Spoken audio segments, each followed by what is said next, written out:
Welcome everyone. My name's Charlie and welcome to this exam revision session today on the writing section of the Select Entry exam. So I'm just going to give everyone one more minute to get ready. So feel free to make sure that you're set and that you're all ready for this session, and we'll just let the last few people join and make sure that they're all ready to go.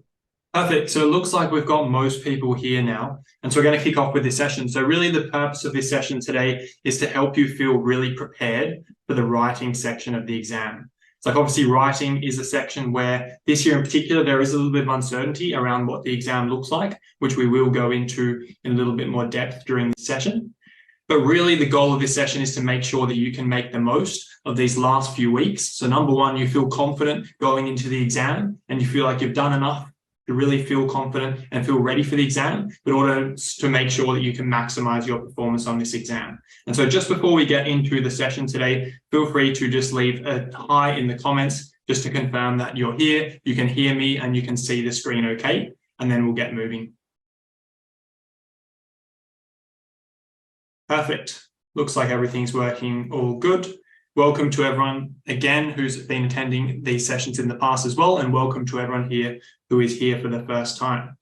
And so really, who is this session for? If you're here today, who is this session being created for? Really, it's for students who are sitting the Select Entry exam for admission into one of these schools. So whether you're looking to get into McRobb, to Melbourne High, which is where I went to, Nossal or Suzanne Corey, this session really is here to help you excel in the writing section of the exam to gain admission into one of these four schools. And what we're going to be covering in today's session in particular is we're going to be covering number one, a quick intro of the writing section and what you can expect from this section of the exam. Number two, we're going to be really focusing on the persuasive and discussion style of writing, which is a piece which typically you will be expected to write on the exam. There is a little bit of an unknowns this year around exactly what pieces you'll be expected to write, because this is the first year that ACER is looking after this exam. However, it is a very safe bet that it's very likely that this will be one of the types of prompts which you'll need to prepare for and you'll likely see on the exam. And so we'll be going through some templates that you can use to predictably write pieces which are going to be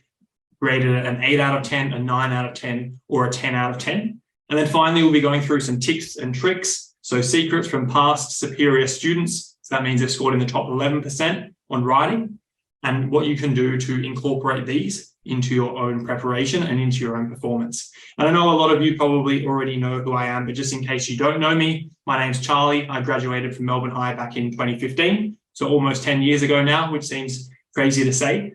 And I graduated with an ATAR just below 98 of 97.65. Since then, I've been in the education space for more than 5 years. I actually studied law at Monash as well.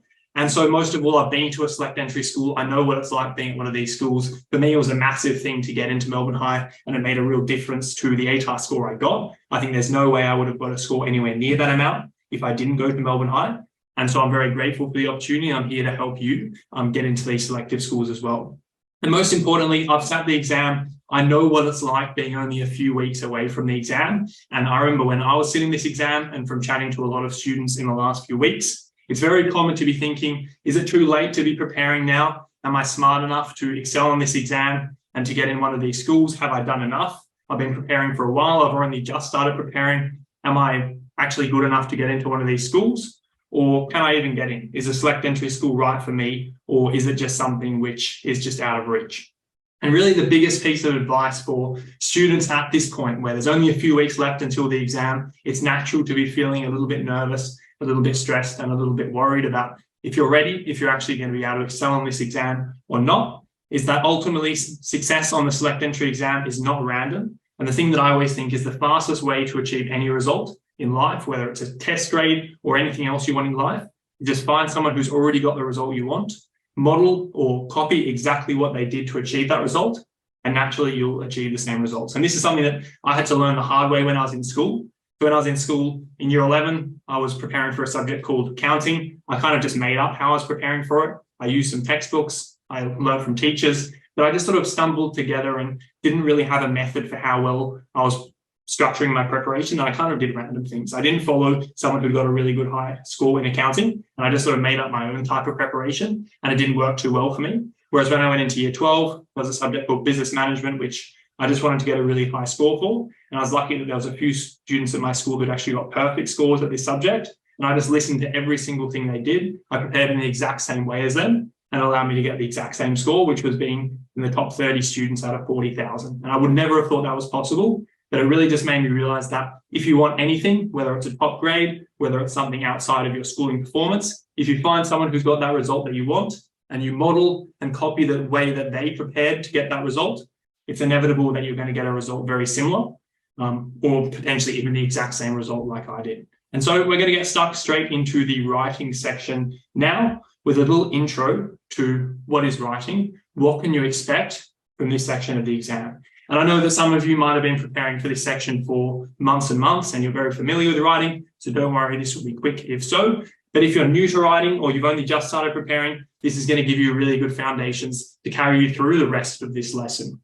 And so what is writing? Well, it really does generally assess your ability to write in persuasive, discussion, or narrative form. And we will talk about this because there is potentially some changes here in this year's exam with the move from Edutest, which was the old creators of the exam that you'll be sitting, but now it's moved to ACER. However, generally, it's one of these three types of writing. And I've just got on the screen here a screenshot from the ACER website, which has the schedule of how the exam day is actually going to look for you. Now it's only a few weeks away.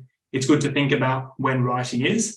And writing is actually going to be the last thing that you're doing. So you'll start off with reading and maths, which is around an hour. Then you'll have a short break.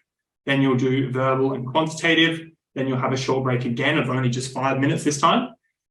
And then right at the end, there is writing, which is 40 minutes. And they have specified on the ACER website that there will be 2 writing pieces that you'll be writing on. However, the biggest thing is they haven't actually specified definitively what these writing pieces are going to be. So from past history, we've seen generally it is either a persuasive or a discussion piece, which we're going to be focusing on today, or it is a narrative form. There is always a chance that they do something outside of this. It is a small chance. However, the biggest thing that I'd really recommend is the safest thing you can do is just prepare for persuasive, discussion, and narrative form pieces.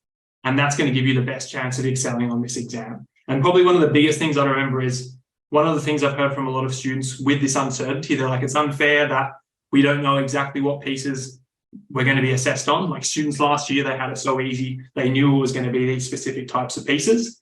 But the biggest thing is no one has any information. Everyone's going into this exam not knowing definitively for sure what prompts they're going to be, number one, and also what type of writing you're going to be assessed on. And so you're not at a disadvantage. Really, it's the students who are most adaptable, who've prepared and are ready to be agile depending on the prompt. They're the students who are going to perform best. And so that's really what we're going to focus on in today's session, making sure that if you do well in these sections, it gives you a massive advantage for the rest of the exam. And I've just got a question here from Mala, which says, is the writing 30 minutes or is it 40 minutes? And this is one of the things which, if you look on the ACER's website, they've just said now that it is in fact 40 minutes.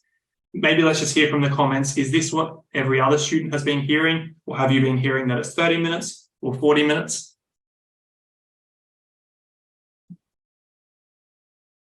Forty minutes. 30, 40. So it looks like there's a little bit of 10 minutes, 40 minutes, 25, 40, 40. 40 minutes for both tasks, so 20 minutes for each. Yeah, so it looks like, let's see, pretty sure it's 2 essays.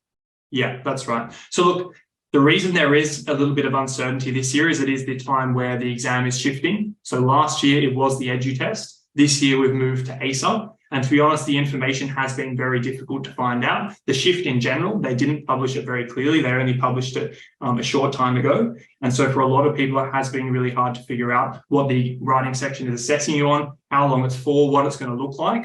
But really the main thing that we should be doing is just looking at the official ACER website, which I've included a link for here.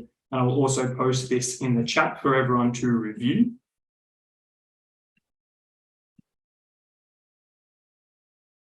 And on the official ACER website here, it does say that there is 40 minutes for writing, and the writing section is going to be broken down into 2 parts, where it's 20 minutes for one piece and 20 minutes for another piece. And so really, this is the main thing that I'll just accept. It says on the ACER's website, this is what we're expecting to see on the exam. I've just got one question here, which is, If it's 2020, do they let us know when 20 minutes are done? That is a good question. They haven't published that information yet. In the past, sometimes they have, sometimes they haven't. However, if not, it's something that you're going to have to structure yourself. And so that's one of the things where on the exam, you want to be really agile about this. And you want to make sure that if they don't break it out into 2 separate sections, that you are spending 20 minutes on each section. And so what I'm going to do now is I'm going to move through to our focus for today's session, which is the discussion or persuasive prompt type. And so really this is a type that we're going to be showing you how to master. We're going to break down the exact template that you can use and that we've seen past students who've got a superior use to really excel on this type of prompt. And hopefully by the end of this session, you'll know the template and the structure that you can use for this type of question. So number one, you always can make sure your structure and order of your piece is really good. And also you know how to come up with really persuasive arguments, which are going to help you stand out in the exam. And so we've got a few questions here. I'll save more general questions to the end. And so there's one question, which is, will we have a choice of which prompts we can do? Typically, the way it works is there is no choice over prompts. So in all the past years of the Select Entry exam, there is just one prompt that you're given or 2 prompts that you're given, and you are to write on those pieces. That's what we're expecting to see this year. And so that's really what I would prepare for. And so let's begin then with persuasive and discussion-based writing pieces. And so really, what are the difference between persuasive-based pieces and discussion-based pieces? And there is a few differences. So the biggest thing is that persuasive prompts require you to take a stance and convince the reader of your position. And so, for example, an example persuasive prompt is write a persuasive piece, agreeing whether or not you believe the Olympics are a waste of money. And so in this prompt here, you really have to take a stance. Number one, do you think the Olympics is a waste of money, or do you think it's not? And you have to try and convince the reader of your position. And so this means naturally you're really going to be assessed on how compelling are your arguments. Are your arguments as to why the Olympics are a waste of money compelling? Or are your arguments as to why the Olympics are not a waste of money, are they compelling? And so that's the first type of prompt, which is persuasive prompts. The second type of prompt is a discussion prompt. And this is very similar, but a little bit different. And this requires you to discuss both sides equally. So rather than where you take a stance and it's all about convincing someone of your point, you're convincing them that the Olympics are a waste of money, or you're convincing them that they're not. In this case, it's more about creating a discussion. The Olympics could be seen as being beneficial for these reasons. However, for these reasons, they may not be considered beneficial. And so in this case, you only give an opinion when requested. And so, for example, in this prompt here, which says hosting the Olympics can provide a significant boost to the local economy and tourism, with Brazil generating 6.2 billion in revenue from hosting the 2016 Games. However, some critics argue that the Olympics are instead a financial drain on host cities, with many venues, hotels, and facilities being left to decay in the years after the Games. Discuss both sides and provide your opinion. And so really one of the key things you want to pick up with discussion-based prompts is, are they asking your opinion? If they are, then it's very important to address it. And that's one of the key things which I really focus on throughout this writing section. It's very, very important to make sure you address the prompt correctly. There's so many students every year who the exam's stressful, the exam's nerve-wracking, they get in there, they just want to get writing. They know they only have about 20 minutes to write for each prompt, and so they're very stressed and they want to make sure they get pen to paper as fast as possible. And it means they write on totally the wrong thing. And this was something that happened to one of my friends in university. They're in law. They've been getting top marks throughout the whole year. They've been averaging 95%, which was basically the highest thing in the year level. They got there on exam day. They've been preparing really hard. They were more prepared than anyone else, but they read the prompt wrong and they wrote it a slightly different way. And they only just passed the exam because of that reason. They could have easily failed. They should have got a top mark, but it was all because they didn't read the prompt correctly. And so that's one of the main things I really focus on doing when you get in that exam, even though it's at the end of the exam, even though you're probably tired and you want to just get the exam finished, it's really important to make sure you don't miss anything and you address the prompt correctly. This is the easiest way to just totally ruin your score, by not addressing the prompt as closely as possible. And so key takeaways, persuasive prompts, make sure you take a stance, number one, and make sure you focus on convincing the reader of your position, so your stance. And then for discussion-based prompts, make sure It's not about taking a stance. It's about discussing both sides equally and only giving an opinion if requested. And if it is requested, make sure you do give an opinion. And so how is your writing actually assessed? What does success look like on this exam? And we've just got a few questions. So I will just look at these. So we've got one question. Will we be covering creative writing in another webinar? Yes, we will be running more webinars on creative writing, but other sections of the exam as well. So you can stay tuned for when these will be coming up. What happens if they don't ask for our opinion? With discussion-based prompts, if they don't ask for your opinion, you don't need to include it. So you can just do argument for one side, argument for another side, and you don't need to raise your opinion either way. We have another question which says, what if the prompt is a question? For example, are you proud or ashamed of the world? What type of prompt would that be? And we have another question here, is in Persuasive we get extra marks if you have 2 going for your opinion and 1 however against. Okay, so a lot of these questions we are going to get into later in the session, and so we will not be going through all of them, but I'll focus on a few of these questions here, which is, what if the prompt is a question? E.g., are you proud or ashamed of the world? What type of prompt would that be? And so really that type of question, are you proud or ashamed of the world, is most likely going to be a persuasive prompt. Because if you look at the question, it's saying, are you proud or ashamed of the world? And so it's requiring you to take a stance and convince the reader of your position. And so I would say that's likely a persuasive prompt. And we've got another question here, which is, in Persuasive, will you get extra marks if you have 2 going for your opinion and 1 however paragraph? This is something where the however paragraph or a rebuttal. So for example, with persuasive prompts, just to make this really clear for everyone, what the question's asking is, if you had an essay where you had 2 arguments explaining why the Olympics are a waste of money and 1 argument saying why it's not a waste of money, which you maybe rebut and say why that reason isn't actually good, will you get extra marks for that? That's something which you definitely can include, and it can boost your marks, and we'll show you how to do that well. But if you don't have time, it is also something you cannot include.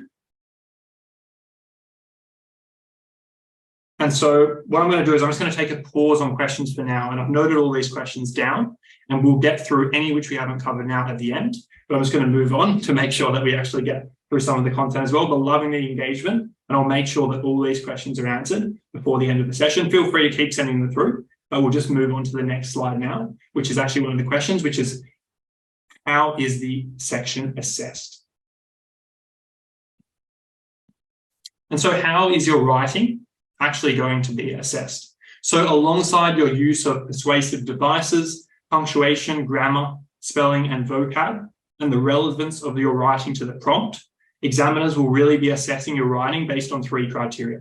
And so before we get onto these criteria, it is really important to note that examiners definitely do look at your punctuation, your grammar, your spelling, and your vocab. And so you really want to avoid spelling mistakes, punctuation issues, grammar issues. With these really are going to hold you back, and they are going to immediately deduct points from your writing piece for making these types of mistakes.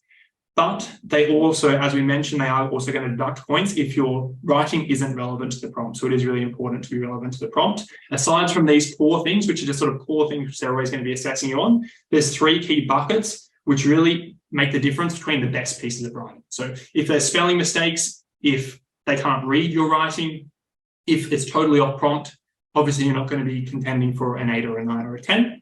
However, if all the basics are right, and you've got some of these other areas in a really strong way as well, that's going to give you a really good chance of one of those 8s or 9s or 10s out of 10s. And so the first one is order. So does your writing follow a logical progression and structure? So really what they don't want to see with these persuasive and discussion-based pieces is really unstructured pieces of writing, where it doesn't really make sense. They read through the piece and there's no logical order to it, and they're just left in a bit of a scramble where they don't really get what you're trying to say. There's no logical structure to it. And so one of the things you want to make sure is that your writing does follow a logical progression and structure. The good thing is we're going to be going through the exact template you can follow to make sure your writing is following a logical structure today. So you really should have no issues with this first check mark. Just follow the structure and you're going to have no issues with this. You should get full marks in this area every single time. The second one is argument or discussion points. So have you chose strong arguments and have you supported them well? So how strong are your arguments for this section? So for example, with this prompt here, write a persuasive piece arguing whether or not you believe the Olympics are a waste of money. If you just said the Olympics are a waste of money because they cost a lot of money, that would not be a very persuasive point. And even if it was written really well, you are going to lose marks there because it's not very compelling. It doesn't show a very nuanced level of thinking. It doesn't show critical thinking and the ability to really think through the prompt and identify a real reason. And so that's going to cost you marks. Whereas if you said the Olympics are considered a waste of money because they cost billions of dollars every year, and that billions of dollars could have been spent helping this other major problem in that host city, which is causing massive problems for that host city, and fixing that problem would have created a far bigger benefit than the Olympics did. That's a much more nuanced argument, and examiners are going to look on that much more favorably. And so the strength of your arguments is, again, something we'll work at today, but that's really going to be something that you want to be working at consistently from now until your exam. Reading different prompts, even if you're not writing full pieces, I'd really focus on coming up with strong arguments every single day from now until your exam. And then the last thing, is style. Does the writing read well and sound convincing and compelling? And this is something that's a little bit more difficult to pin down. What does this exactly mean? But this just really determines the difference between the really high level pieces. Does it read well? Does it sound really convincing and compelling? Does it sound like a really, really good piece? That's the last criteria here. And so really this is a good slide to refer to when you're editing your piece. So it's a good thing to quickly ask yourself, am I following the right order? Are my arguments and discussion points really strong? And is the style good? Have I made sure not to make any punctuation, grammar, spelling mistakes? Is my vocab strong? Have I stayed on topic with the prompt? This is a really good slide to refer back to when you're marking your pieces or when you're reviewing the pieces. And so I'll send it to you as something you can use whenever you're reviewing your writing pieces or at the end of an exam. And so really the question from here is, we know how this section's assessed. We know the type of piece that we're looking at learning how to master. How would you actually use those 20 minutes in the exam? So you've got 20 minutes, it's not much time. How do you want to break up that time? And generally what we've noticed, students who score superiors, so students who achieve scores in the top 11%, which is of course a superior, surprisingly, they generally approach the exam in a very similar way, and they break the exam into 3 parts. The first part is planning. Generally, students spend around 4 minutes on this. It can probably range from 3 minutes up to 5 minutes, depending on how quickly you can come up with your planning. However, 4 minutes is generally a good gauge. And really what it says here is, given that the structure of your piece and the strength of your arguments and discussion points makes up a significant amount of your grade, planning is therefore essential. You plan your stance and arguments or your discussion points before you start writing. And so the reason for this is because we know structure and the argument points are so important for your performance and your grade, we want to plan these before you start writing. And really one of the biggest mistakes or traps that a lot of students fall into who haven't really prepared or haven't really received any coaching on how to excel on this exam is they'll start the exam, they'll just start writing straight away. So they'll read the prompt really quickly and they might be writing off topic, and then they'll just start writing straight away. And really one of the key things to remember is the strength of your arguments does have a massive impact on your performance. And so spending a couple of minutes at the start, 4 minutes out of the 20, it does sound like a lot, but given how important the structure and the arguments are, it's 4 minutes that's very well spent. Second phase, so once you've planned, you know your arguments, you know the structure that you're going to be using, and of course we'll run you through how to actually plan later in this session. Then you've got the writing time. It's around 40 minutes is what we'd normally recommend. And so once you've got that plan, it's time to start writing. You should be writing in accordance with a template you've learned prior to the exam. You really don't want to be making up a structure for how to respond to the prompt on the day. That's really going to make it difficult and it's going to make it unpredictable how you perform. If you write in a different structure every single time, sometimes structure might be good, other times the structure might not be good. And so it's best to use a predictable structure that past students have used to see success, which is what we're also going to be going into in today's session. So first 4 minutes planning, next 14 minutes writing, and the last 2 minutes is editing. And so at this point, your piece is finished. It's time to edit it. You want to check for grammar, spelling, punctuation. You want to make sure there's no issues there. You want to make sure you follow a clear structure. You've used a range of interesting vocab. And you just want to make sure you're happy with your piece. This is a time to polish it. You're not going to be making any massive structural changes in the last 2 minutes, but it's a time just to make sure that you're happy with it and you're ready to move on to the next piece. And so exam strategy, how much should you be expected to write?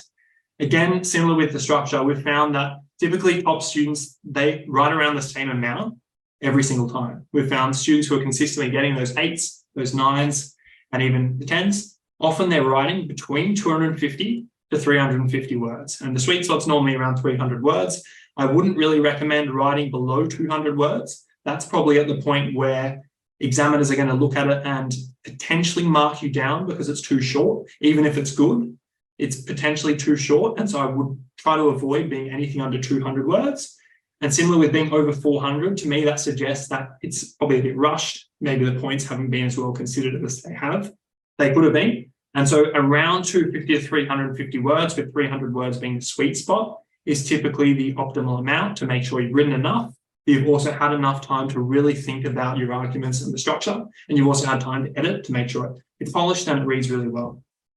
And so what that normally means is for a persuasive prompt, this is how you want to structure the piece. So you want to start off with an introduction, which is 3 sentences long. You want to have 2 argument paragraphs arguing your points. And then you want to have 1 rebuttal paragraph where you rebut that point. And then you rebut that point again. So essentially what this means is, let's say, for example, you had the prompt, is the Olympics a waste of money? You'd have the introduction. You'd have argument 1, which explains why it is a waste of money. You'd have argument paragraph 2, which again explains why it's a waste of money, because that's your stance, that it is a waste of money. A rebuttal paragraph is where you actually give an argument on the other side. You show 1 reason why it's not a waste of money, why it's actually a good use of money. But because it's a persuasive piece, you show them again why that's actually not true. So for example, you would say, some critics would say that the Olympics isn't a waste of money and it is a good use of money because it brings in lots of tourism. However, studies have shown that this money could have been better spent on other things, like building infrastructure for the local economy. And again, we'll go into that in more detail so you know exactly what that looks like later in this session. But this is just showing you the structure for these pieces, and then we end on a conclusion. Same thing for discussion prompts. We have an intro, we have 2 discussion paragraphs, we have 1 paragraph on your opinion, and we have a conclusion. And so before we move on to the next section, which is where we go really deep into planning. So what we're going to do is we're going to go deep into planning. We're going to equip you with a template to use for planning, and we're going to actually get you to go through that live. Then we'll go through writing. We'll get you to write a few things, and we'll finish with some editing. Before we move on with that, did we have any questions relevant to what we've just gone through? So we'll spend a couple of minutes going through them now.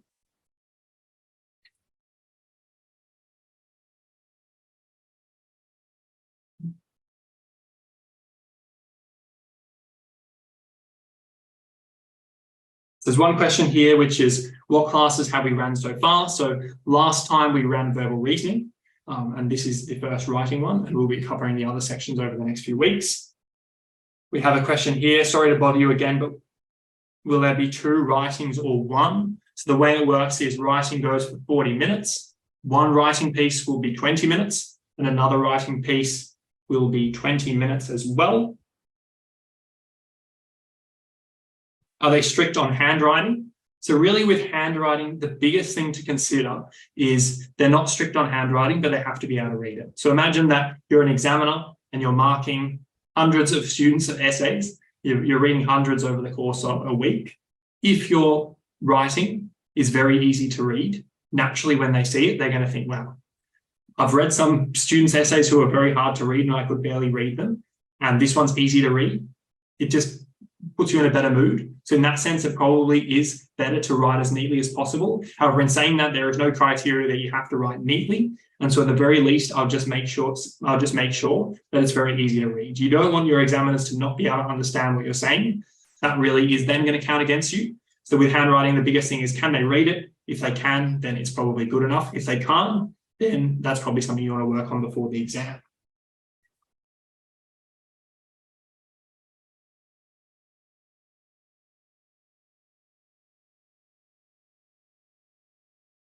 So we've got about 25 questions in my direct messages. So apologies, I'm not going to get through them all right now, but I'll just pick one more.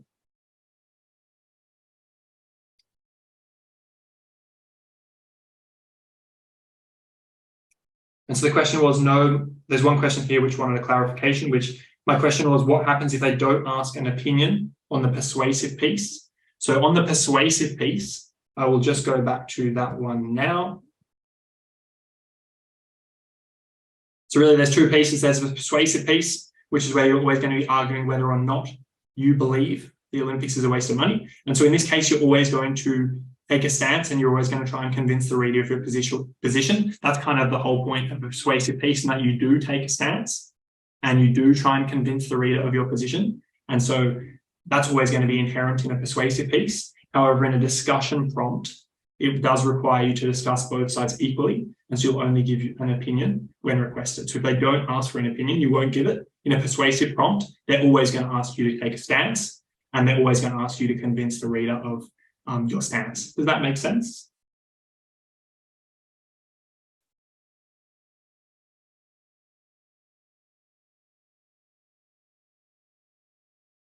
Okay, so look, there's a few more questions coming through. It sounds like that answer made sense.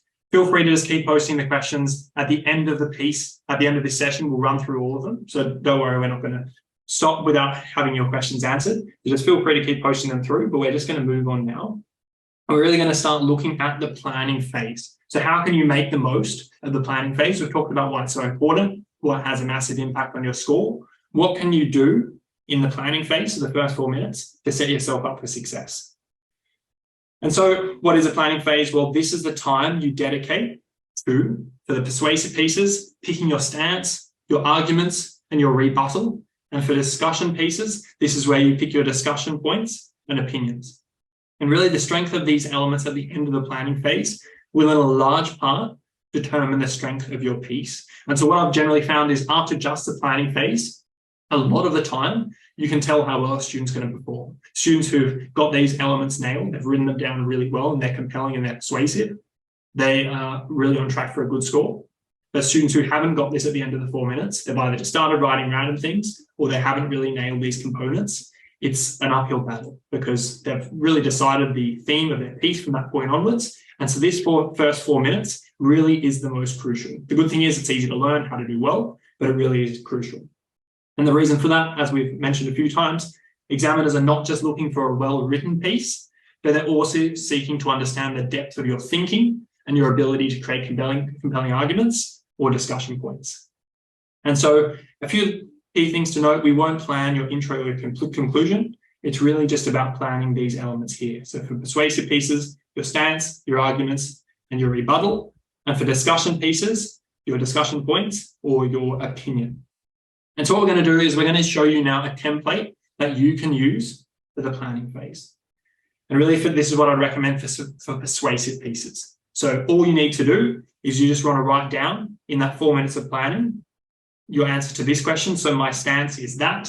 So with that example we had before about whether the Olympics is a waste of money, I would just say my stance is that the Olympics is a waste of money because and then here, the two becauses are arguments as to why you believe that stance. So I'll say, I believe that the Olympics is a waste of money. One, because the capital that was allocated towards the Olympics could have been better allocated towards infrastructure on long-term projects, which would have had a far more positive impact on the local community. And because number two, often bringing so many tourism into the host cities causes issues for its host nation.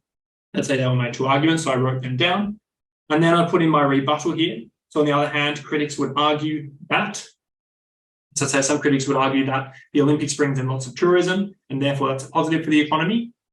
However, these tourists often litter in the local city, causing issues for citizens and the local wildlife. And so that's all you need to do in the planning phase. You say your stance, so you can put that here. You say argument number one, argument number two, a counter argument, and then a counter argument to the counter argument. Let's have a quick look at an example of that now in action.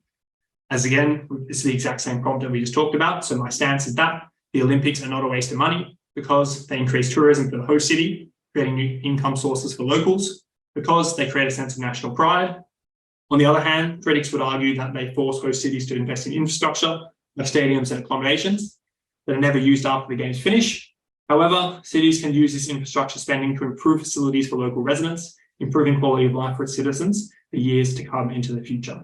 And so planning really is simple. It really is just answering these 5 prompts. That's all you need to do. You can see if you have this ready, if you have this with you, it really does set you up for the rest of the writing piece. And so we're actually going to be going through an example, and you're going to be writing a practice planning piece for one of these prompts in a second. But before we do that, we're going to go through how you plan for a discussion piece. So for discussion pieces, this is a little bit simpler. And this is where you just pick your discussion points, an opinion. And so some people support one side because, and you'll have your response. Some people support the other side because, and you'll have another argument there. And then you have, if you're asked to provide your opinion, so what's your stance on this issue, you will say, I believe that, and you'll have your stance. And then you'll have a reason for having your stance, so because. So let's have a look at a quick example of that again. So here's the prompt we talked about earlier, which said, discuss both sides and provide your opinion. And it gave some context about the Olympics. And it says here, an example would be some people support one side because the Olympics can increase tourism in the host city. Some people support the other side because facilities can be left to decay after the game's finished. I believe the Olympics are a financial drain on host cities. And then lastly, because capital is spent on facilities for the games rather than the long-term health of the city and its people. And so really, what I'm going to be doing, number one, is I'll send you through these templates after the session. I would recommend with some of the prompts, which we're also going to send you after the session so you can practice, really practice probably 5 or 10 of these plannings. You want to be practicing these almost every single day. I'd rotate different types of prompts, so some discussion prompts, some persuasive prompts. You want to get really good at planning. And the good thing is it's only 4 minutes. There's no reason why you can't dedicate 4 minutes a day to planning. And so I'll send you a few exercises that you can do with this after your session. Probably one of the biggest things you might have noticed is really planning is all just about coming up with ideas. It's about coming up with what one side would say and what the other side would say for discussion pieces. And then for persuasive pieces, it's about coming up with compelling arguments. How can you convince the other person with your arguments? And so the natural question is, how do you actually come up with great arguments? And how can you tell in the exam if the arguments you've come up with are actually compelling or not? And there's a really simple test that I use, which allows me to determine how compelling my arguments are. And it's something you can think about yourself in the exam and when you're practicing to determine how compelling yours are as well. And I call it the lounge room test. And so what I want you to imagine is, imagine you're in a lounge room, you're sitting on the couch, you've got your 5 closest friends around you, and you must convince them of your side of this debate. What would you say? Because what I've often found is that when students come up with lousy arguments aren't very strong. For example, for this prompt here, write a persuasive piece arguing whether or not you believe the Olympics are a waste of money. If one of your friends was trying to tell you that they are a waste of money, and they just said it's a waste of money because it costs heaps of money, you would just say, well, lots of things cost a waste of money. That doesn't mean it's a waste of money. I need some more information to be convinced of your opinion. Whereas on the other hand, if they said, let's say they said, look, it is a waste of money because they force host cities to invest in infrastructure like stadiums and accommodation that are never used after the game's finished. Did you see the recent Soccer World Cup where there was all these stadiums left over and that money could have been better spent investing into the local economy or core things which they needed like hospitals and schools? That's much more compelling. And so it's a very simple test, but it's an easy way for you to know, would this convince one of your friends? If you're sitting around a lounge room, would you actually be able to convince one of your friends with this argument, or would they not really be convinced? And so really the key thing is, with the planning section of the exam, if you fail to plan, then you're planning to fail in this section of the exam. Planning really is everything. It's where you come with your arguments, you come with your stance, you make sure that you have a really clear understanding of what this section is going to be like for you. And so it's time to practice. We're actually going to practice one right now. And the way we're going to do it is we're going to give you 4 minutes to write and to plan for a prompt. And so what I'm going to do is I'm going to leave you the structure on the screen so you know how to plan. You're equipped with that core template that we've ran through. And I'm going to give you 4 minutes. I'm just going to get my timer up now. What I would recommend doing is writing this online, writing this in some notes, on your computer somewhere, even just in the Zoom chat box, because that's an easy place to do it. Everyone has access to that. And just send it through as soon as you've finished. And what we're going to do is we're going to run through a couple of students' planning. We're going to assess them. I'll tell you how strong your arguments are, how compelling they would be. and if it would give you a good chance of actually excelling on this exam in the writing section or not. And so I'm just going to get up a timer now.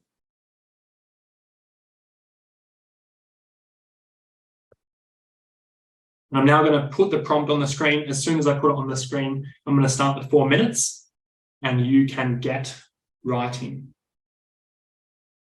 And someone said here, are we sending on private chat or to everyone? Feel free to either send your planning piece to private chat or everyone, whatever you feel more comfortable. Someone said, what are we doing? What are we writing on? That is what I'm going to be showing you now. And so you've got 4 minutes to plan for this prompt. The prompt is write a persuasive piece arguing whether or not you believe the government should implement a ban on junk food for people under the age of 18 years old. And so post your response in the comments once you're finished. We will provide feedback. Get started now. Here's the template that you can use for this prompt. The timer is starting now.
Well done to the students that have already posted your plan. This is extremely quick. There's 1 minute left now.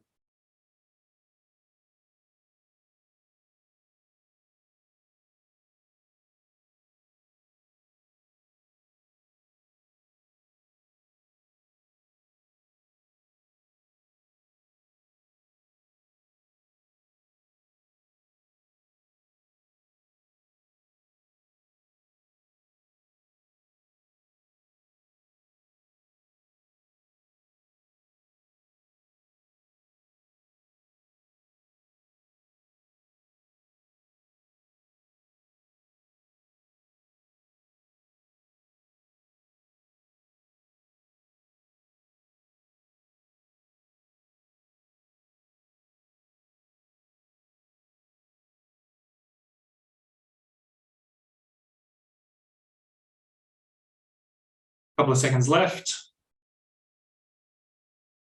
And we are done. So that's the 4 minutes up. So what I'm going to do is I'm going to run through one student's now. And what I'm going to do is I'm actually just going to copy it and pop it up onto the screen here. I have also had the chance to actually run through and read a lot of your questions from earlier on, which I'll answer. There are some really good questions there. And so I'll make sure they're all covered as well. And so this was one of the plans from one of the students. And there was one question earlier, which is, will you be marked on your plan? You won't be marked on your plan, so no worries at all. They're not going to be reading your responses or assessing your plan in any way. Really, it's just going to go a long way to determining how good the rest of your writing piece is.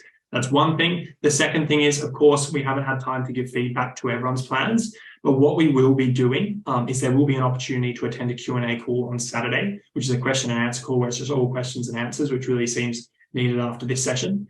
And you can bring writing pieces to that session. You can bring any questions. We'll be there for around an hour and we'll make sure that all those questions get answered and that feedback is given to your pieces as well. So don't worry if you haven't got us to run through it today live in the session, that's okay as well. There's going to be a whole session on that just to make sure that if you have any questions, I can provide support to you as best as possible. And so let's have a look at what we've written. And so the first thing is, my stance is that we must implement a ban on junk food for people under the age of 18. Now, the reason why this is very good is it's repeated exactly what the prompt's looking for. And this is one of the things which examiners are looking for. It's tempting to think, why not get a little bit creative? Why not use different words? Why not use ban? Why not reinforce under the age of 18? But it's very important in our stance to mirror the prompt as closely as possible. And so saying, look, very clearly, my stance is that we must implement a ban on junk food for people under the age of 18. It's clear, it's using the writing from within the prompt. Perfect, that's very good. Next thing, their first argument to begin with, our future generations' health will be spoiled. That was the first argument. And this is the start of a good argument. However, I think we probably need to have a little bit more depth here. And I would really encourage us to go back to the lounge room test. Imagine we're sitting around the couch, one of our friends asks a question and they say, do you think junk food should be banned from the ages of 18? And someone says, yes, it should be because future generations' health will be spoiled. People would say, yeah, it probably will be spoiled, but how? And so ideally in our plan, we can add that little extra bit of information. Why will it be spoiled? Because it could be spoiled in many different ways, but it will be good to call out one thing specifically. And so that's really one of the key things which you might want to take away from arguments in general for everyone. The more specific your arguments can be, the better. And it's this one's kind of similar with, is the Olympics a waste of money? If you say, yes, it's a waste of money because it costs a lot of money, that's not very specific. But if we said it's a waste of money because it's spending money on something which could have been better spent somewhere else, and this is a specific example of where it could have been better spent, much more compelling. And same thing with this one then, our future generations' health will be spoiled. You could say our future generations' health will be spoiled because it's opening up our future generation to diseases and cancers, which have a massive impact on their health. If you can get really specific, just that extra layer of specificity is going to make a real difference. So that's probably one other thing which you can really think about. Is my argument specific enough? That's a key takeaway, which you can use to assess your own arguments. The second one here, in addition to this, junk food will be a leading industry, which could potentially create a variety of controversies between junk food companies, inducing superfluous arguments.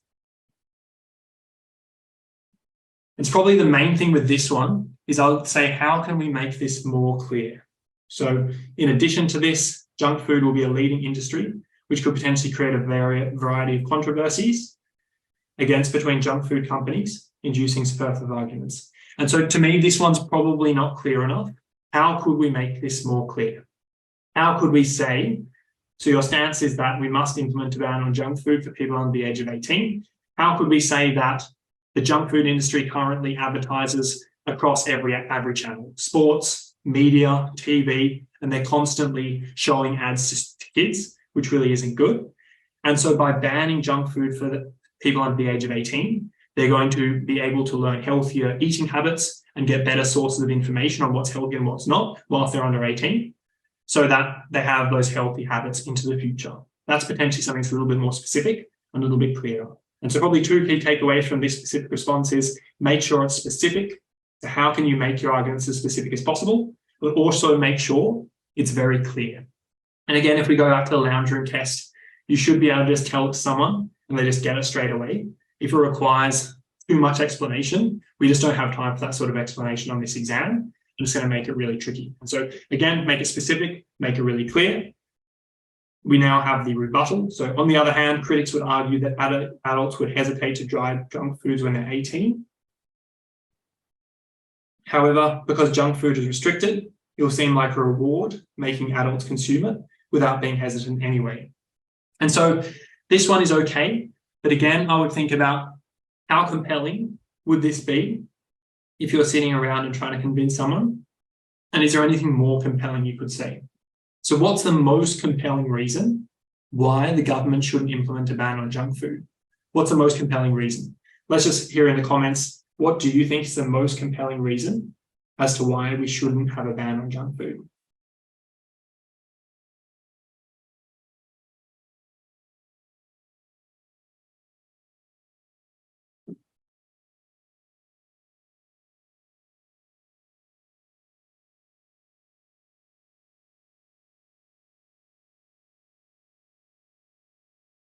Yeah, so a few people here have said that it can be regarded as a treat food and they will deserve a treat, and once in a while a treat for children, which is a fair enough argument. It's, should we really be forcing students not to do it? Should we be forcing people under the age not to have any treats? A similar thing could be said with other unhealthy foods or other things which are not perfect for us. And so potentially a better argument would be, on the other hand, critics would argue that banning junk food in general is extreme and that students should be able to have a treat of junk food occasionally if they want it as a part of an otherwise healthy diet.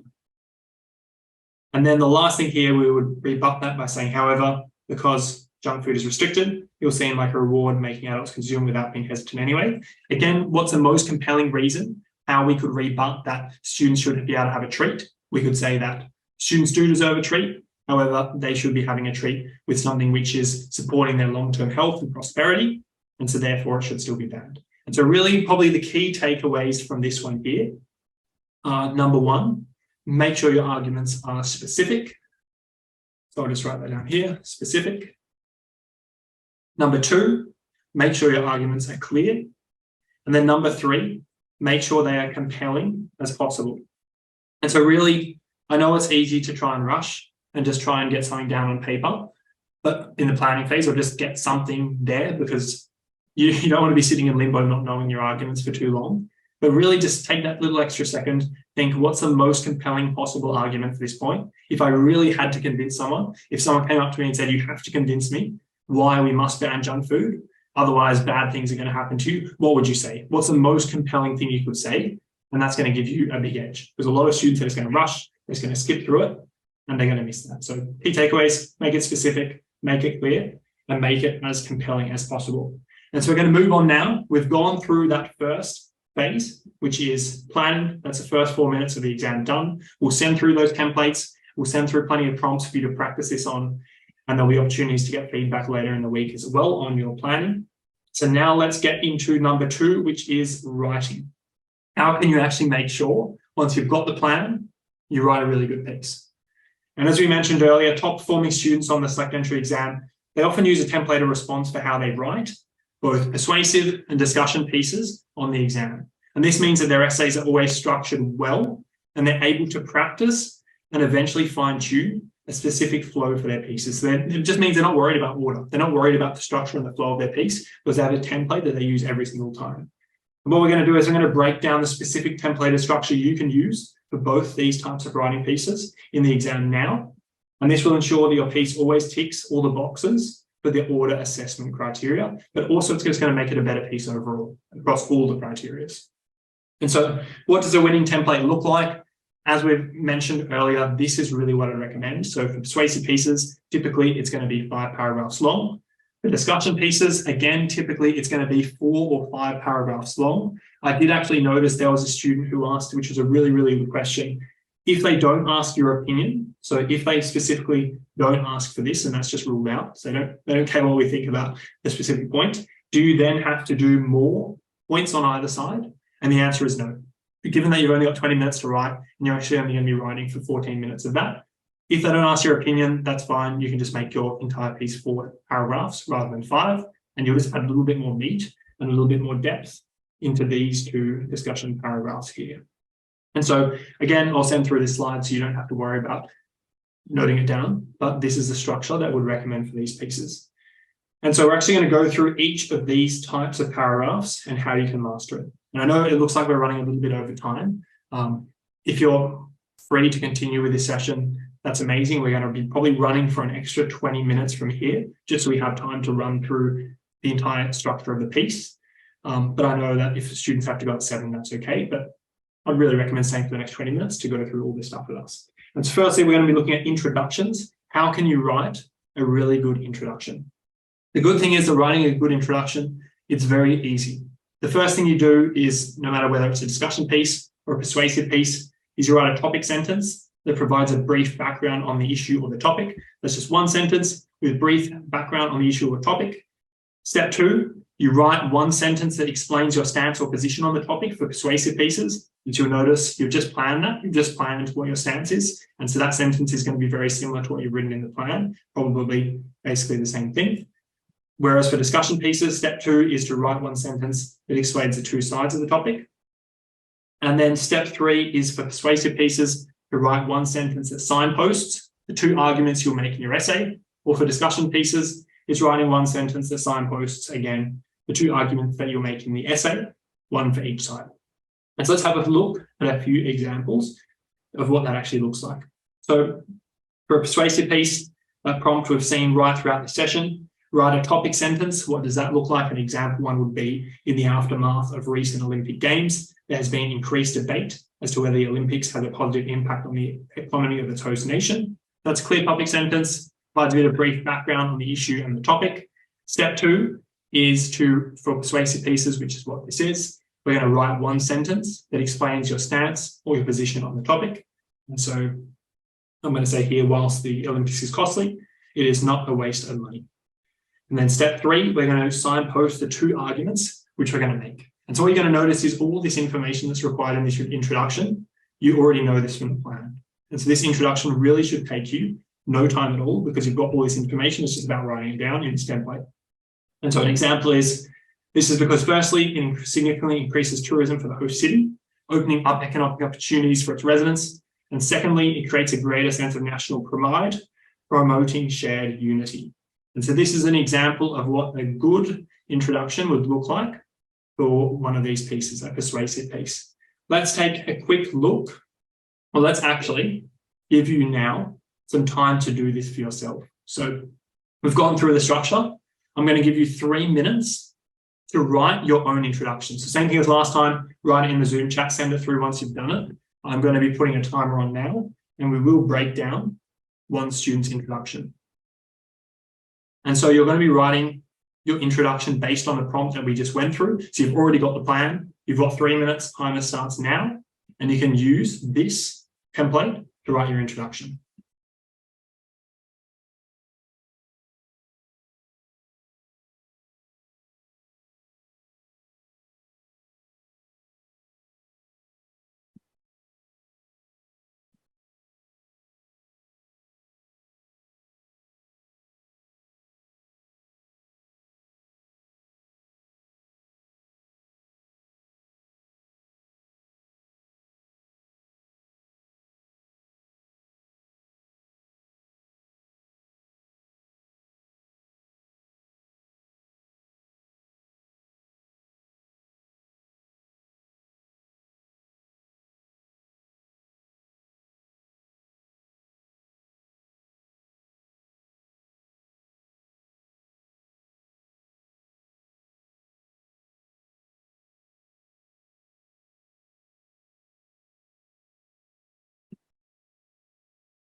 We have got 1 minute left, 1 minute, 10 seconds left.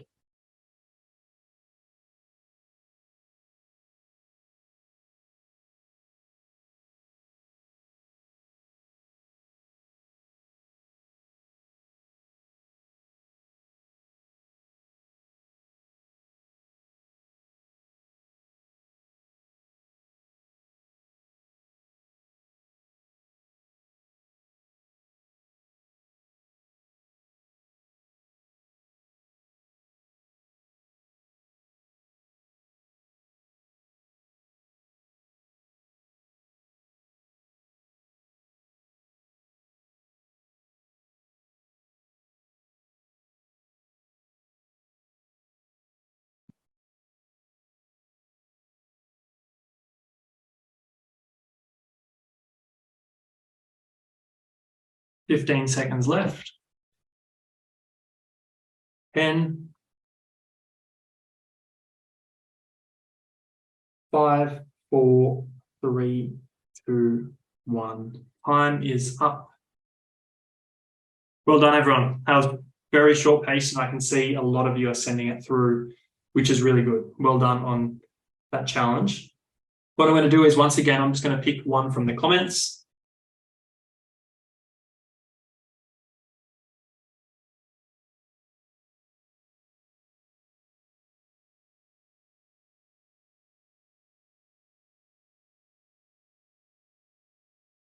I'm just going to pick one now.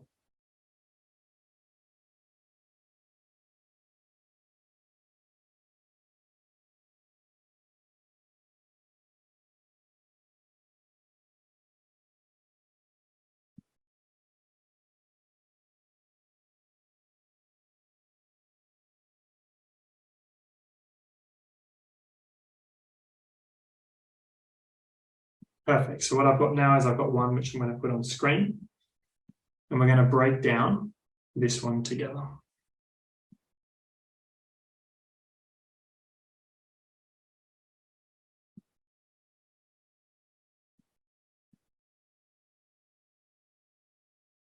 Few key takeaways just from having a look at everyone's quickly then is overall the structure was really good. It's like everyone has, number one, had a stance that's really clear by the looks of it. Everyone has had arguments, and the overall cohesion of the writing is pretty good. The main thing which I noticed which differentiated students then is really the strengths of their arguments. And so this is something which I know we've spoken about it a bit already today, but something which you can do, which you can either do with friends or a family member if you're able to, is if you can even just go through prompts, and even if in the last few weeks you don't have time to write full essays every single day, just spend some time with your parents or a friend or a family member coming up with different arguments. So come look at the prompt, think of some arguments, discuss it with them, come up with your best arguments, and just really train that skill of coming up with good arguments.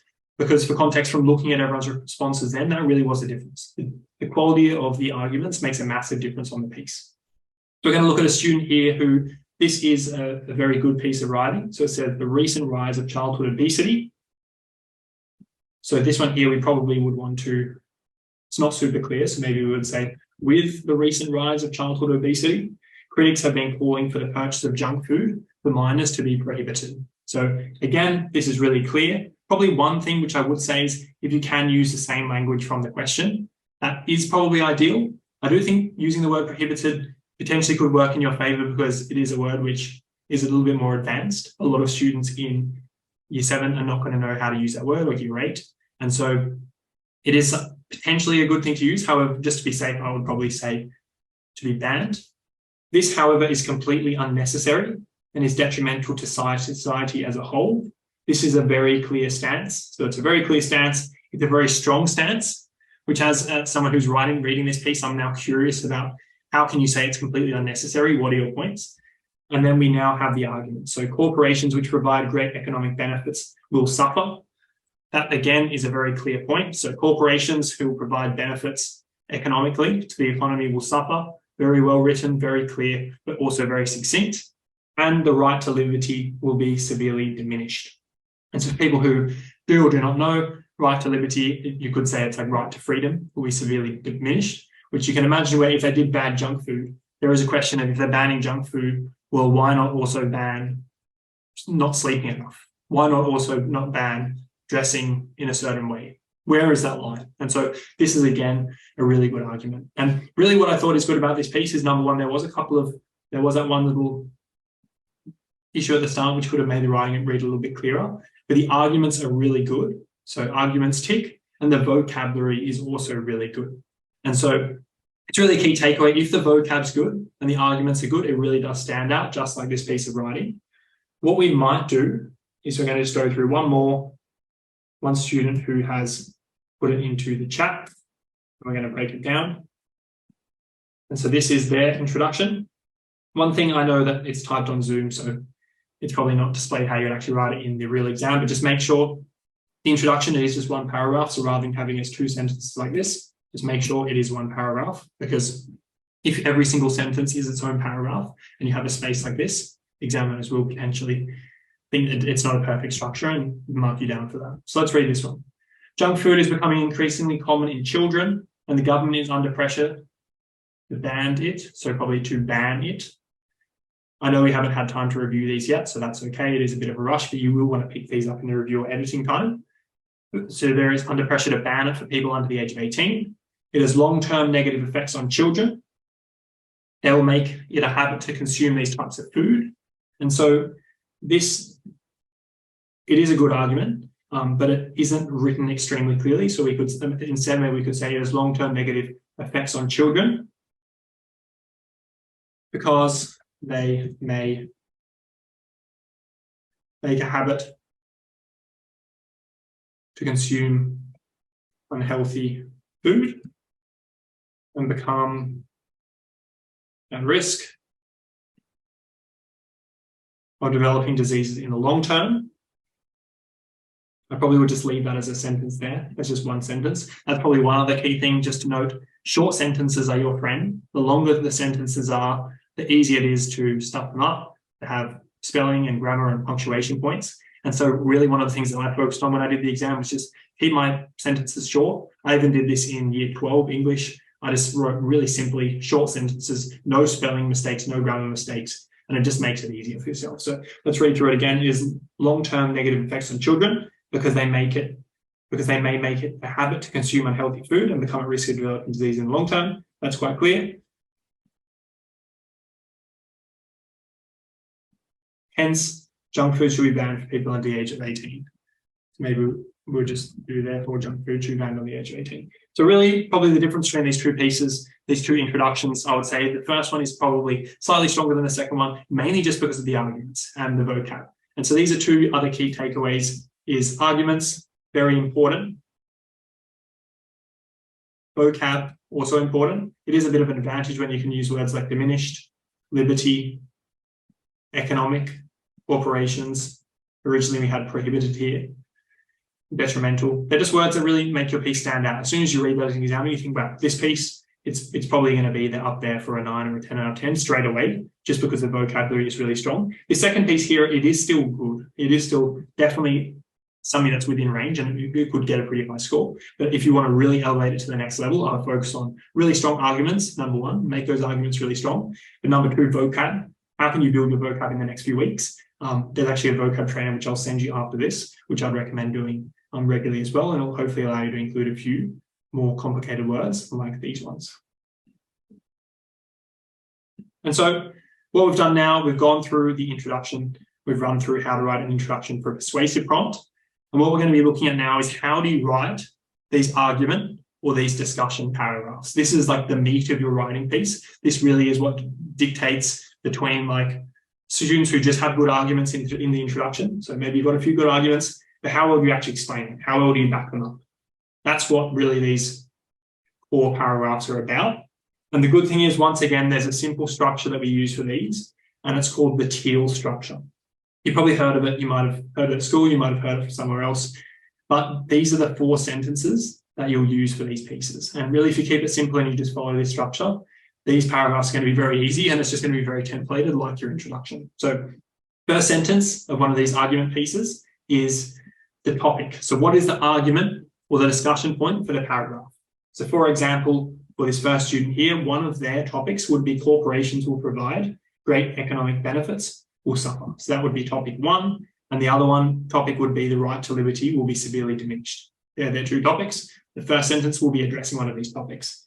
In the example here, the topic was, firstly, countries that host the Olympics can see an influx of tourists during the Games and in the following years after. Context, influx means an increase, a surging of tourists.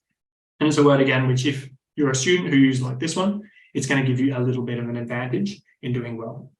Second thing, explanation. So the first sentence was just setting up the topic, the discussion topic for the paragraph. Second sentence, explanation. So tourists spend money on accommodation, food, and experiences whilst traveling, which creates new opportunities for local restaurants and supports growth for existing businesses. We just really explain what we meant by that topic and provide a little bit more depth.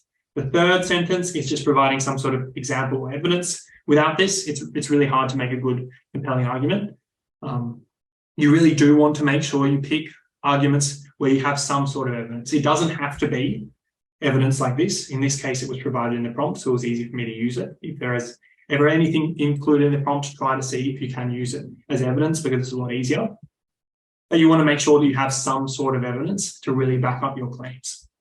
And so in this case here, it said in the 2016 Olympic Games, an extra 6.2 billion was injected into the economy by tourists. And then finally, step 4 is link. So how is this evidence linked back to your initial argument or discussion point? And so I said, therefore, tourism can have a substantial impact on the economic prosperity of host cities. And so really that's all it is. There's the topic sentence, which explains the point of the paragraph. So in the example here, the first sentence, will talk about why corporations which provide great economic benefits will suffer. The next sentence, therefore, will be an explanation of that point. So we'll explain why they will suffer. The third sentence will then be providing some sort of evidence. So how specifically will they suffer? An example could be now rather than being able to sell to 20 million in Australia, the 3 to 4 million people under the age of 18, they will no longer be able to purchase the product. And obviously you want to make sure these stats are correct. Those ones I've just come up with, but there'll always be some sort of evidence that you'll be able to call on. And the last sentence then is linking back up to that first sentence as to why, as a whole, this supports your stance. And so the last thing here, the last piece of writing we're going to do is you're going to be writing one of these teal sentences or the introduction that you've just written. So what I want you to do is I want you to pick one of your arguments and I want you to pick your best argument. If it's something that you've already written down, then that you still think is your best argument, use that one. But if since we've gone through all this, you've thought of something where actually, this is a stronger argument, use that one instead. And so you've got 3 minutes now to write one of these teal paragraphs. Again, leave it in the comments once you're ready. And I'm going to get this ready to go now. So get started. And here is the template for teal.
So halfway through, 1.5 minutes left.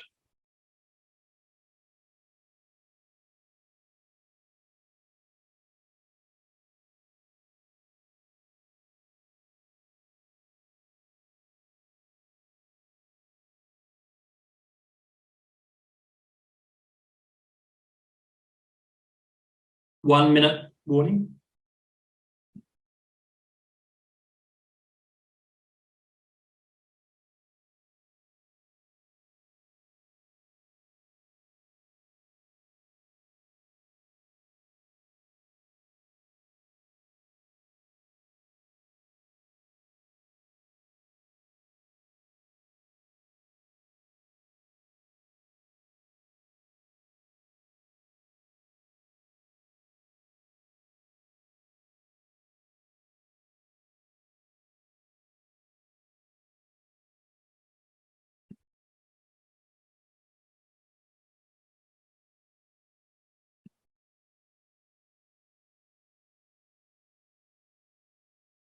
Seconds left. Got a few really good ones already submitted.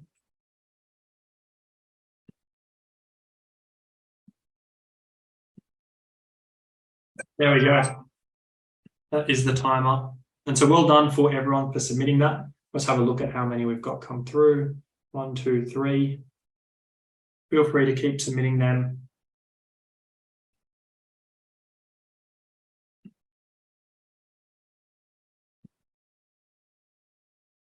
Perfect. So what we're going to do is we're going to break down one. I've just picked one for us to run through. And this is a really good example of some things that have gone really well and a few little areas where we can improve it to really elevate it to the next level. So let's have a look at it. So to start things off, this is a type of thing where one of the things we do want to consider with these writing pieces is it is fairly formal. So like a written persuasive or discussion piece of writing, it is quite formal. And so to say to start things off, it's potentially on the side of being a little bit too casual. It could be okay, but personally for me, I would probably want it to be a little bit more formal. And I know there was a few questions about, can we just start it with like firstly, and I think that's okay. Personally, I would just not take the risk and I would just say firstly, because it's formal, it's clear, and you're not going to get a risk of them saying the tone was a little bit off.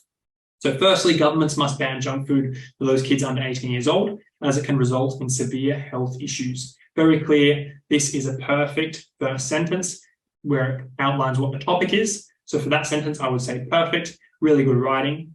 Next one, which now should be expanding on that. Let's see how well it does that. Even if parents have restrictions on the amount of junk food allowed for children, it's human nature for us to disobey it. That's interesting. That's really expanded on it in an interesting way. And I would say it's very clear as well. So that's a good piece of writing. This should now start to be providing some evidence. If the government does not set this restriction immediately, then children can start to develop serious addictions, which can result in health issues such as diabetes and obesity. This is a pretty good way of providing evidence in that for an exam like this, most of us are not going to have stats on hand, which there was a few questions about that. Can we make up stats? Unfortunately, we can't.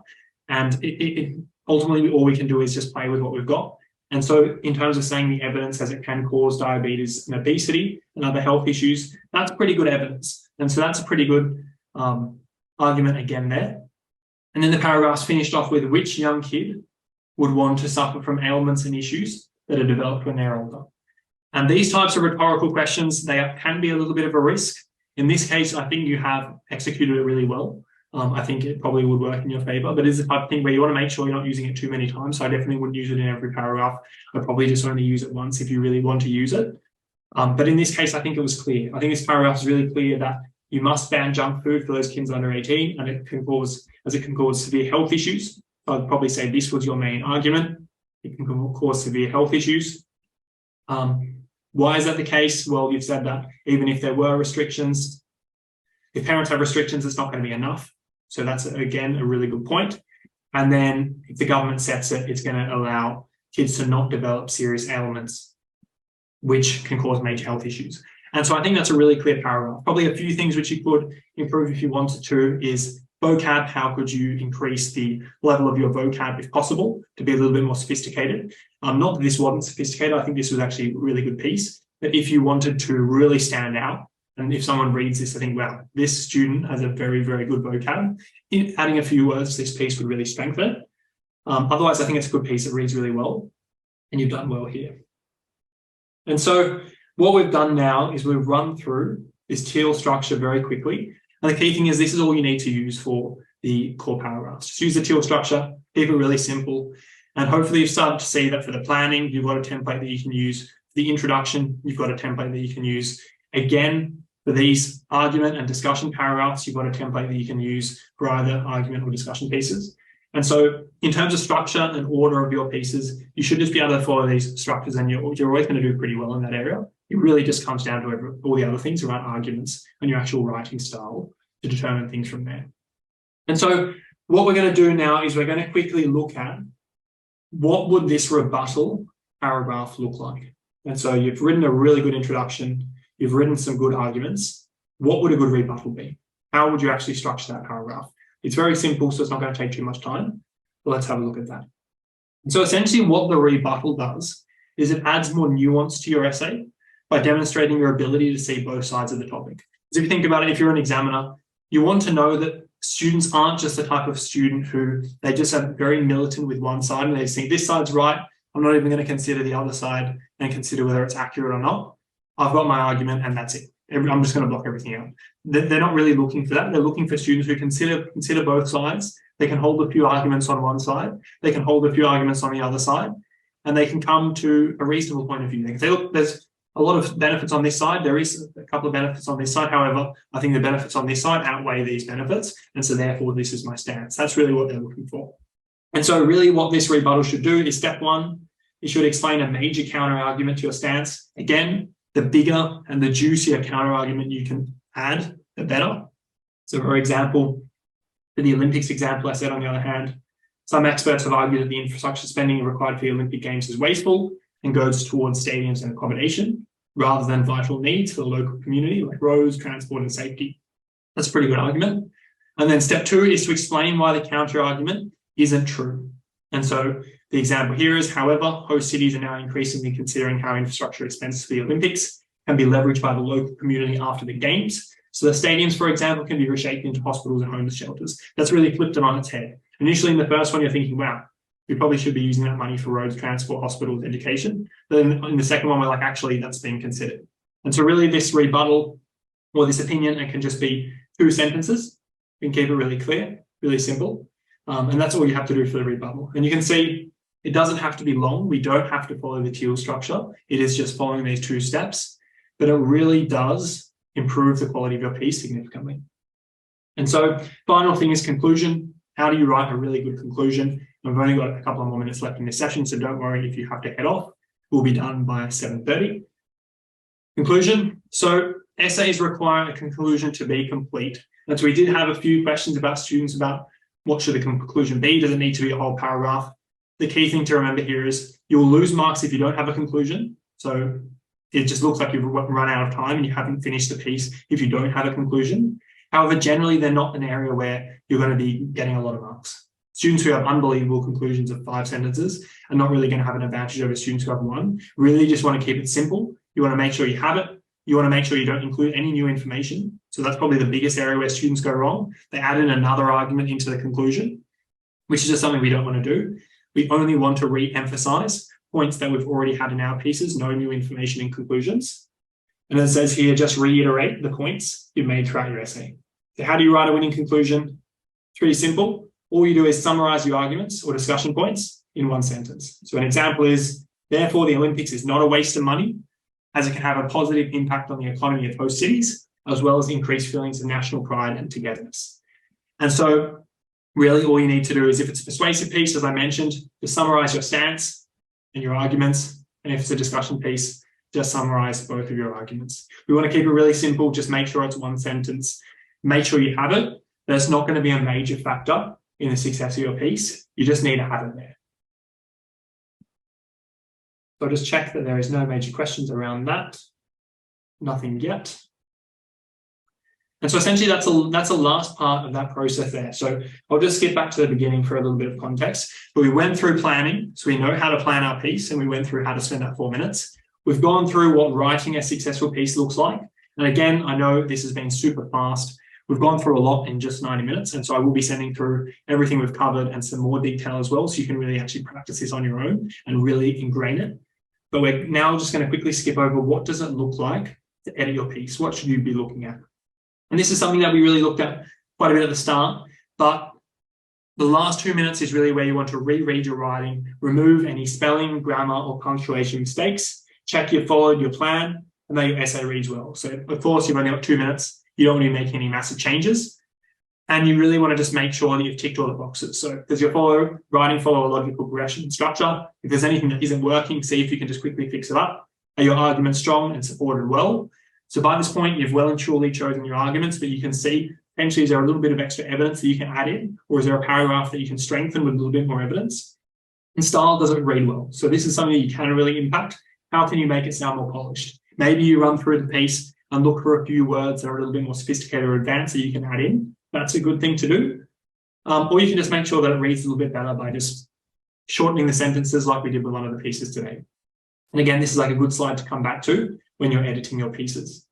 And so at this point, as we mentioned, we've now gone through how to use that 20 minutes in exam. 4 minutes planning, 14 minutes writing, and 2 minutes editing. And that's how the 20 minutes is going to look for a persuasive or a discussion piece. And so the key thing from here is what I'm going to be doing is I'm just going to be sharing a few little tips and tricks which will help you. And then I'll be sharing the next steps from here to make sure that you make the most of the last few weeks before your exam. So a few key tips and tricks to take away. Tip number one of the things I really focus on is practice writing high quality pieces first without worrying about time pressure. So once I send through the recording of this lesson and the slides and the structure that we've talked about today, I'll just go through and write a whole piece without worrying about time first and just try and make it as good as you can. And then once you understand the mechanics of how it should be structured, how writing one of these pieces works, that's when I'll start adding in the time pressure. But ultimately, like if you can't write a really good piece without time pressure, you're not going to be able to write it with time pressure. So I'll probably break it into 2 phases. Number 1, write it really well without time pressure. Number 2, write it really well with time pressure. And so yeah, as we've got on the screen here.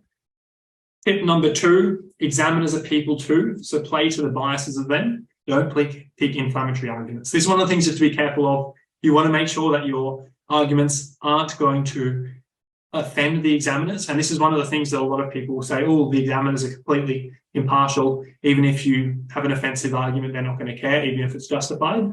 But this is one of the things where naturally, if you have an argument which is potentially a little bit controversial or inflammatory, or is likely to make them question things a little bit, I would probably say do not use it, just because even though maybe they're not supposed to take into whether they agree with your arguments or not, you probably don't want them to be reading your piece and thinking, I really disagree with this student, he's very, very wrong. You probably want to avoid that because subconsciously it might impact the way they grade your piece. So I'll try and avoid that if you can. And tip number 3, just make sure you can avoid spelling mistakes or grammar issues. Sometimes students will add in sophisticated words and then spell them wrong, or they don't know the meaning of them and then they'll just not make sense. They'll add in this sophisticated word that just doesn't make sense. And it really stands out. It really stands out as a student who's trying to make it sophisticated but they don't understand the use of the word. And so if you don't understand the word really well, don't use it, just keep it simple.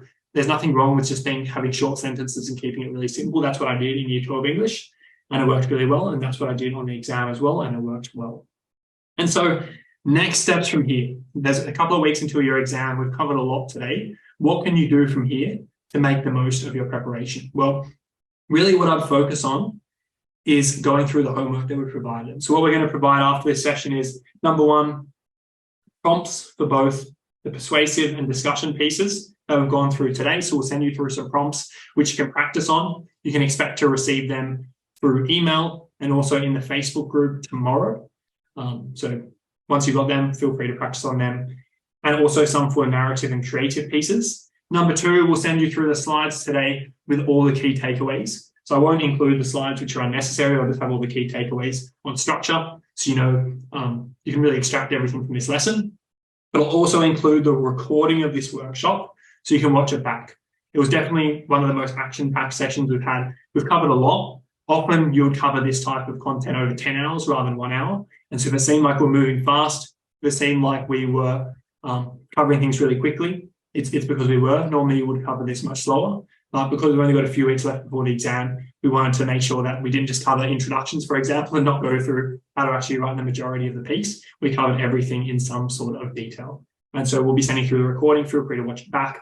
That will be a good resource as well. And so what I might do is I might wrap that up now.